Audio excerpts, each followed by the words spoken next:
से 37 साल पुरानी भोपाल केमिकल से जो हज़ारों लोगों की मृत्यु हुई थी, आज हम बताने वाले हैं, आज हम सुनाने जा रहे हैं उसकी व्याख्या, जिसमें हज़ारों लोगों की जानें चली गई।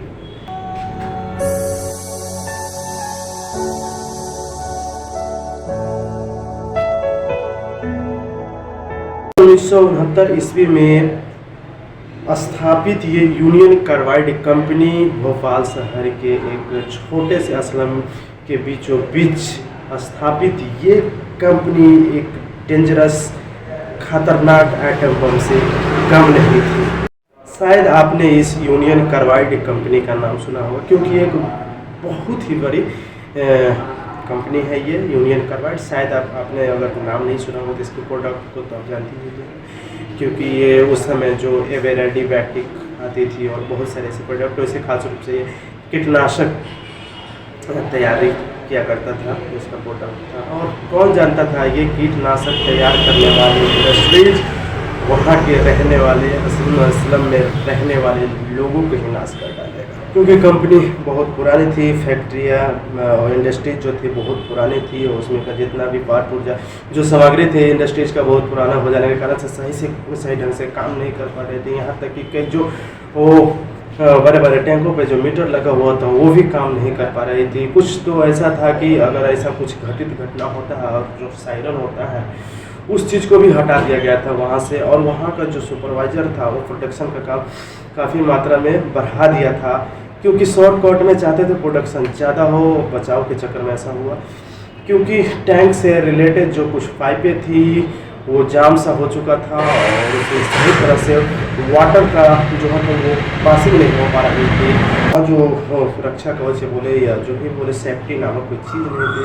उस चीज़ को इन्वॉल्व करते हुए प्रोडक्शन की मात्रा को बढ़ाना चाहते थे, और हुआ यूँ कि जो टैंक से लगे कुछ पाइपें थी उसमें पानी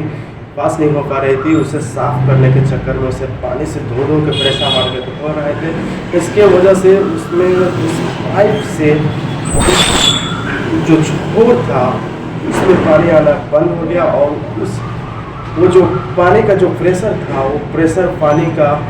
MIC से जो स्टोरेज टैंक थी उसमें पानी का प्रवाहित होना शुरू हो गया, और MIC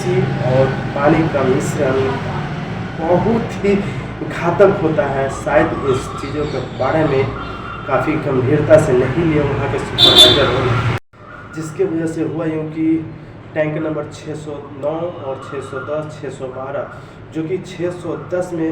वाटर का यानी कि पानी का मिला हुआ MIC से और काफ़ी विस्फोटक बनना शुरू हो गया, और हुआ यूँ कि वो टैंक पानी के मिलने की वजह से विस्फोट यानी कि क्रैक से होने लगी, और लास्ट में जाके उसमें जो चिमनी नुमा थी जो ऊपर की तरफ निकला था उससे एक विस्फोटक निकली, जो कि पूरे भोपाल के लिए विनाश का रूप ले लिया। हालांकि इससे बचाव के लिए कुछ उपाय भी थी,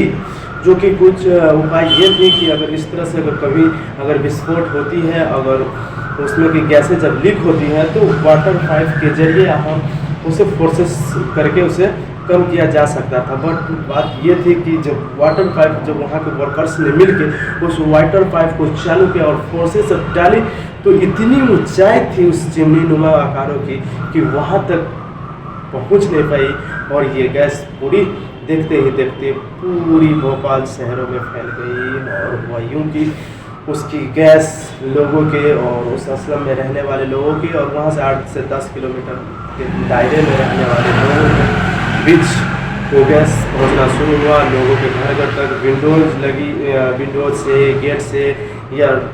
सड़कों पे जो चल रहे लोग उनके बीच फेफड़ों में पहुँची, और देखते ही देखते लोगों को घुटन हुआ, गले में खराश, और देखते ही देखते आंखों में जलन सा होने लगा। पूरे शरीर के जो त्वचा थी, स्किन थी, वो कमाना शुरू हो गया, और देखते ही देखते लाशों की